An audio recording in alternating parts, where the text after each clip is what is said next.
Hi, everyone, and welcome. I'm here today, joined by some fellow technologists, and we're going to be talking about VMs in a cloud-native world. This is part of a series that we're going to go through where we build up the complexity, but help you understand that each stage of that journey is worthwhile taking to move you into a more agile, more cost-effective way of working as you move away from a VM-centric world. I am joined today by David Audouin. And David is the founder and director of LiveWyer, who are a consultancy. Do you want to tell us a little bit about your consultancy, David? Traditionally, what we do is we help companies build cloud platform capabilities. So we help companies build highly scalable, adaptable, and operationally resilient Q platforms, as well as helping them with general well-architected frameworks and well-architected infrastructure. More recently, we've been doing a lot more work with cloud-native modernization. So we've been helping companies prepare their products and their teams for moving in the direction of containerization. That's been a healthy part of our work in the most recent years. And we also have Dan Banche. Now, Dan is part of Pure Storage, and Pure Storage is a company I used to work for and still work with, and an important product in the industry of containerization, of state, of Kubernetes is Portworx, and Dan's here to help us understand. Yeah, so my name's Dan Banche. I'm a senior systems engineer at Pure Storage. I work with our whole portfolio, effectively our data platform, which covers simplifying storage no matter what the workload. Virtual machines, physical machines, but of course, containerized workloads, Kubernetes. So I'm Anthony Hodson. I work with Kubermatic, and we do Kubernetes in a very scalable way, which allows you to run many clusters, or fewer than many, if you prefer. And this gives you economies of scale. It gives you the ability to give each of your developers or your teams a Kubernetes cluster, which allows them to develop more freely. And what we're going to be talking about today is how all these three pieces, so the expertise, how the storage, all play in with Kubernetes itself to allow you to bring those virtual machines closer to the smarts that are going on at the end of this process, right? Where the real value is, where your customers get to use these products. And that's really what all this game of tech is about. I think we're probably all aware that there's been a lot of talk of the savings that can be made as we've seen Broadcom, who purchased VMware, up those costs, right? So they're looking to extract value from their platform, from that purchase, turn $1 into $2 or 10, whatever they think they can do. And this is, it seems to me, left a lot of the industry a little bit alienated, a little bit concerned. What we want to do is show that there's more than one reason to move away from that, more than just the cost savings, but actually the agility, the happiness of your staff who feel they have the control, the autonomy to do these things as part of a broader digital transformation journey. I like the analogy of saying, look, if you just do a lift and shift, you're taking everything from one place to another. People don't really move house that way. Yeah. I know I've moved a few times over the past years. This is an opportunity to shed things that you don't need and look to the future, an understanding of your estate, where you want to take it, and aligning with that vision, right? We can have a lovely open kitchen. We're all going to eat around the table. Right? Maybe your current table doesn't work that way. David, you've worked with a lot of customers in this journey. Are there any customers, as we look at moving from a VM-centric workload to a containerized workload that combines those aspects together, that you want to share with us today? A classic example we've had with a client engagement is where they have looked to modernize the way that they're deploying and delivering their software stack as a service. They're using a very clear sort of tenanting model of essentially white label deploying an entire installation of their product per tenant rather than a shared model initially. So their destination is a shared tenant model, but that's quite a healthy amount of development work that's going to happen ahead. So in the interim, they're looking at more of a sort of tenant per namespace or tenant per deployment. And typically these deployments would have hundreds and maybe thousands of users for the customers. So for them, they're on a journey where they've started to build additional services, containerized services. They've been looking to pull out some of the logic from sort of centralized services and start building an independent stack. But at the core, there's still this sort of key component that maintains huge amounts of business logic that's been developed over like 20 years.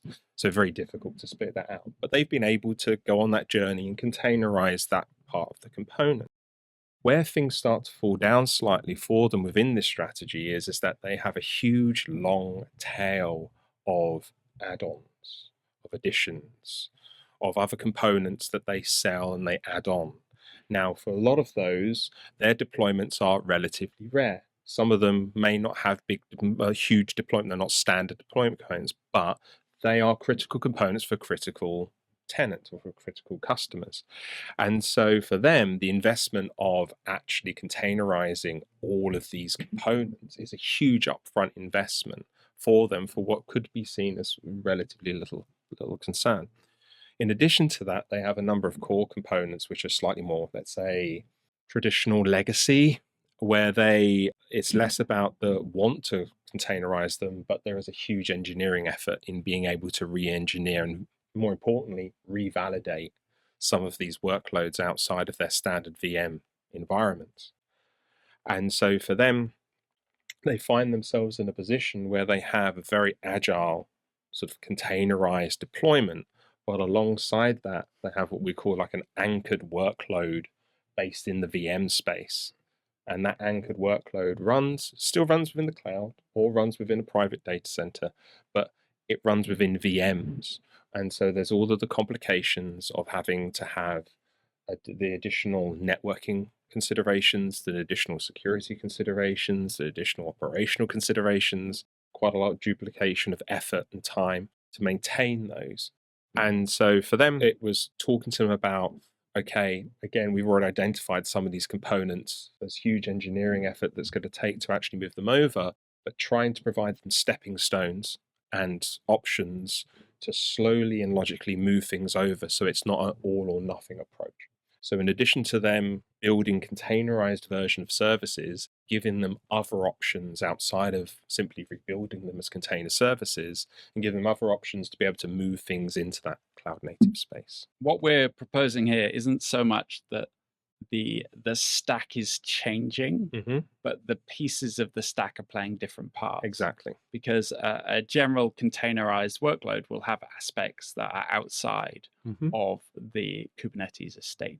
They certainly touch in on systems of record. Those are typically outside of Kubernetes. Now, Dan will tell you that there's plenty of opportunity. Data on Kubernetes is a thing to bring these workloads in.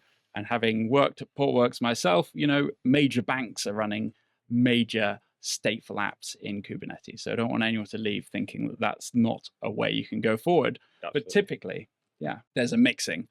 And I'll flash up an image here of how it used to be. So your bare metal server would have your hypervisors installed on it. Perhaps there was a small amount of databases that were on these because they took up that whole estate. It was worthwhile. You had your VM-centric estate, which was very large. And this is where VMware, purchased by Broadcom, have come to sort of harvest some money, I suppose. And then you had a Kubernetes estate, which was traditionally stateless, right? Kubernetes started solving stateless problems, but it's moved on since. As we move beyond that, what we see is that the bare metal estate becomes much larger, because by removing that extra virtualization tier of Kubernetes, you see between sort of 10 and 20% more workload level. And we'll get into sort of how Kubermatic can improve that further. But you also have then the ability to run those data services in Kubernetes as well. And ultimately, you can even run your virtual machines inside Kubernetes, which allows you to then treat things as a consistent manifest. And I think that that's the most important bit of this journey, is the ability for one specification of an application to go through the whole process, and that ability to create copies that are the same, to parallel test, to spin up ephemeral environments.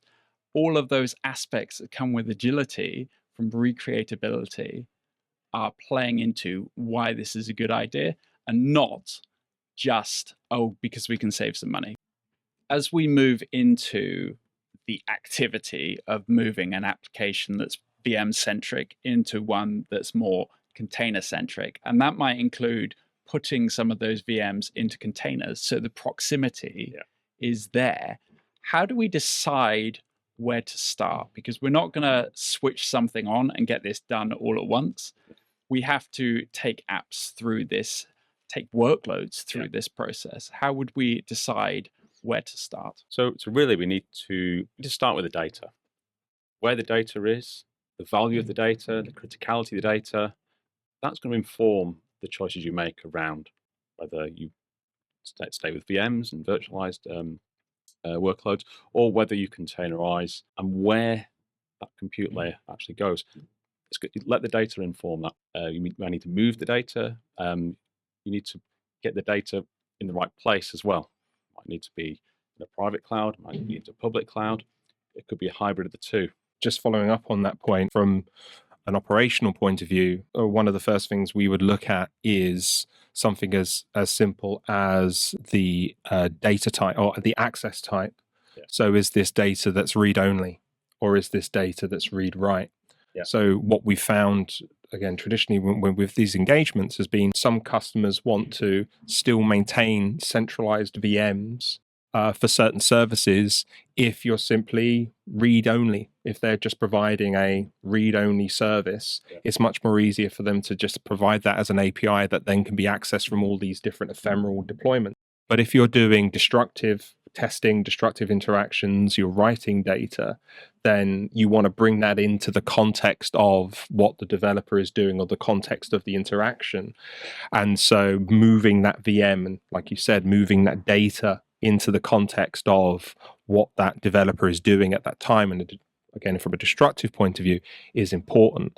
And so one of the things that's held back a number of organizations on that point hasn't been bringing the VM into that context, but actually bringing a snapshot of that data into that context. We're working with data which is often in very large volumes. It's been historically collected, and of course you've got applications that have also been around for a while. They've been maintained on VMs. We need to ensure that we're not leaving behind those applications that may be legacy. Acknowledge the fact that they still have value. We also talk about service classes, and often when we're working with data, we're asking organizations to identify which applications, which services collectively run together. Looking back at my career, I stand on a booth and try to explain what DevOps was, right? And this idea of, where do you start in terms of complexity, criticality? You don't want to bet the farm on your first project, but you want to make it so that it's important enough that people get behind it. So is that where you see it as well, David? Would you start with something that's got an element of importance rather than something trivial? I'd look at the first engagement is very much about acquiring domain knowledge, and it's finding the boundaries around your workload and understanding what the unknown unknowns are. Baked into this engagement is an element of these services or these legacy VMs. These are the sorts of VMs we're talking about, or services we're talking about, that still have that sticker on the side that says do not power down. A lot of the complications is actually less about the process of moving into the space, because that's a well-known path and there's lots of mature software and lots of mature patterns in that area now, and it's actually very much application specific. It's having people who have an understanding of the technology within the VM and how that plays within the context of a containerized workload, and what you gain, and upfront what you potentially lose in terms of certain sorts of static elements. Things now some become more potentially ephemeral. Thankfully not the data, but lots of other aspects of profile of these VMs are now slightly more ephemeral. Going back to your question, taking something as well known as possible so that the domain knowledge that you're acquiring is more around how to make use of these VMs within this new context. And then over time, start to pick more complicated workloads and complicated VMs, but the complication being the actual software that's running on it. We've got this idea from Jeffrey Moore. So if you followed the Phoenix Project books and that sort of thing, we've got this core versus context, the things that make you special versus the things that make you present. And if we look at the application types that make us special or have the possibility of making us special, that we can iterate faster, are those the sort of things you would start with? Or is it more sort of the contextual stuff where everyone's run that workload already, we know it goes in? What would be the way that you decide that? First of all, it's what kind of interactions the developers or the various areas in which we're going to be deploying this will be having. So will it be read-only? Will it be destructive? So looking at the data model, the access model, the IO model, and seeing what makes sense. Also looking at in terms of feedback loop. So for me, looking at in terms of which services do I have the longest feedback loops in terms of change within their existing environment. So if I have a deployment pipeline or a process or a validation process that takes a week for a change in this environment, within a more static environment, if I pull that in and I turn that into a 5-minute feedback, there's huge amounts of value there. So I think it's looking at, from an operational point of view, what makes sense, but then equally, if not more so, from a productivity point of view, what gets the most productivity gains from the developers. I like that. Yeah. How do we deliver the most value so we get the backing, we get people on the boat? Yeah. That allows us to move forward. Yeah. Because it is a movement. All these things in technology are about trust and proof, and then moving forward. I mean, you could go way further than technology, right? One of the gains from moving into a containerized space, or specifically into a Kubernetes space, is the fact that it makes you think about your workloads in a very set pattern. As you're bringing these services across the VMs across, it forces you to start thinking about things in terms of liveness, health, metrics, and it forces you to have a definition of what working is, because Kube needs a definition of what working is for it to live within that ecosystem. So to your point, that idea of, you're not going to be able to bring everything in at once, it's this idea of systematically making those gains. I agree. And I think there is the need for, as these VMs go on this transition or this migration or this modernization effort, moving them into that space, a large part of that is you as a business validating and getting a better understanding of what it means for this service to exist or how it runs. And only then can you then move on to the next one and the next one and the next one. I know from my time with Portworx that you have products that back up namespaces, be collected into an application, and that can be backed up. Yep. Now, Portworx backup, what does that do in the VM space? So do you have facilities to make VMs be backed up, and can those be circled up into sort of a workload? I mean, the great thing about Portworx' role in all of this is the VMs are able to take advantage of everything Portworx is already doing for containerized workloads. And of course, we already have this expectation when we're working with persistent storage with Kubernetes, that we can treat the data, we can protect the data, we can manage it at a container-aware level, an application-aware level. We're already used to this concept that when we're doing a backup of containerized workloads, we're not backing up a whole cluster, we're not treating it as a whole lump of data. We can't work with that. It's not useful when it comes to portability or recovery.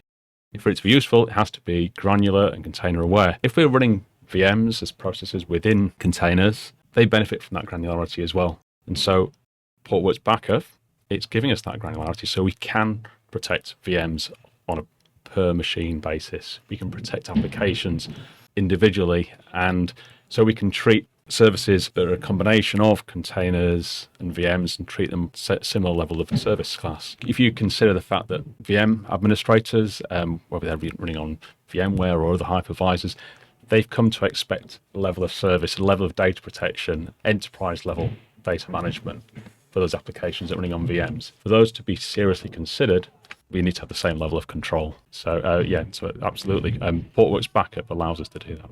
Okay, so we're looking at the things not to do here. And that's not just what not to do when you're doing it, but also what not to do when you're thinking about doing it, right? How do you get people involved, and what do we want to avoid there? And my intuition on this is, don't think that you're going to move your hundreds of VMs out of your VMware estate in the next year. Right? You might have to take that hit and take that short-term agreement and use that as a reason to try hard for the next time that agreement is agreed, and move the applications at speed, but with safety. Yes. Rather than saying, no, we're just gonna ship everything over. Because think of the risk, think of the time, and when you think of the time, think of what you're not doing. More straightforward anti-patterns would be to fail to interrogate the workload running within the context of VM. So say that you have a large amount of VMs you're looking to move into this estate. Don't fall into the trap of just treating each VM the same and moving it in without interrogating what's actually running on it, because you may find that actually that the VM is quite easy to move over, is quite easy to containerize, and it's not an excuse not to do the work, not to put the review in, not to ask the first question is, can I do this without having to migrate this as a VM? Can I do this as moving it into a more native containerized space with an additional part of effort? So I would say, don't let that option enable you, cause you to be essentially, I say lazy probably isn't the right term, but without doing the due diligence on it.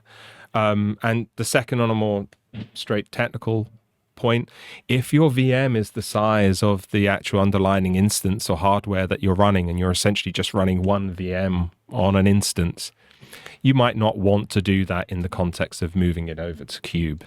That seems like a slight anti-pattern. Yeah. When I've seen migrations from one VM into another, which often happens in cloud, the ability to move that VM holistically between one to another is fairly trivial. It is a VHD that goes in. It's the interactions between these systems that are the challenges. And getting that map of the applications dependencies is often a lot of work for a lot of people. You can start getting that information today, right? There are toolings that will help with that. But if you don't understand how your application works, you're probably going to have to understand it better than you do today to move it. Yes, 100%.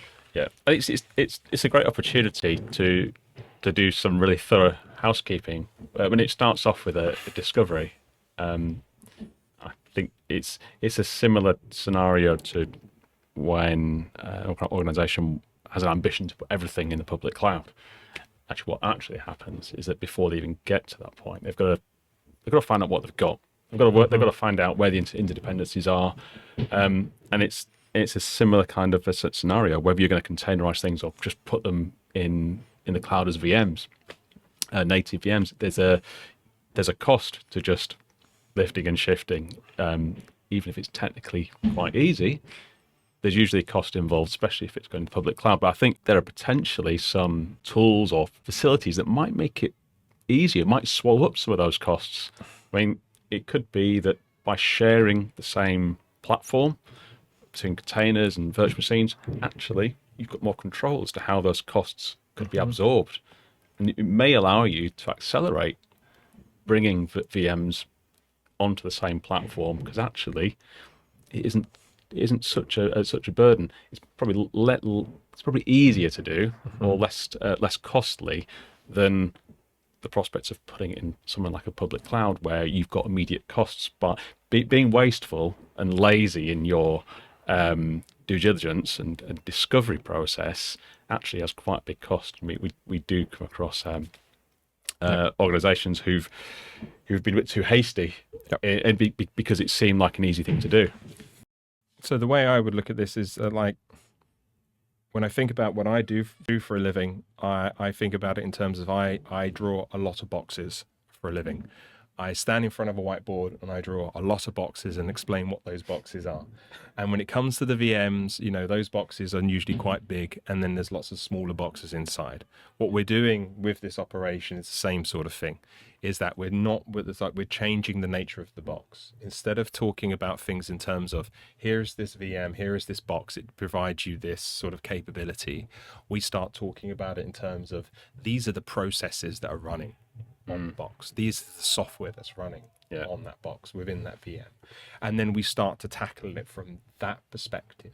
And when you start thinking about it from that perspective, then, as I said earlier, the idea is that you can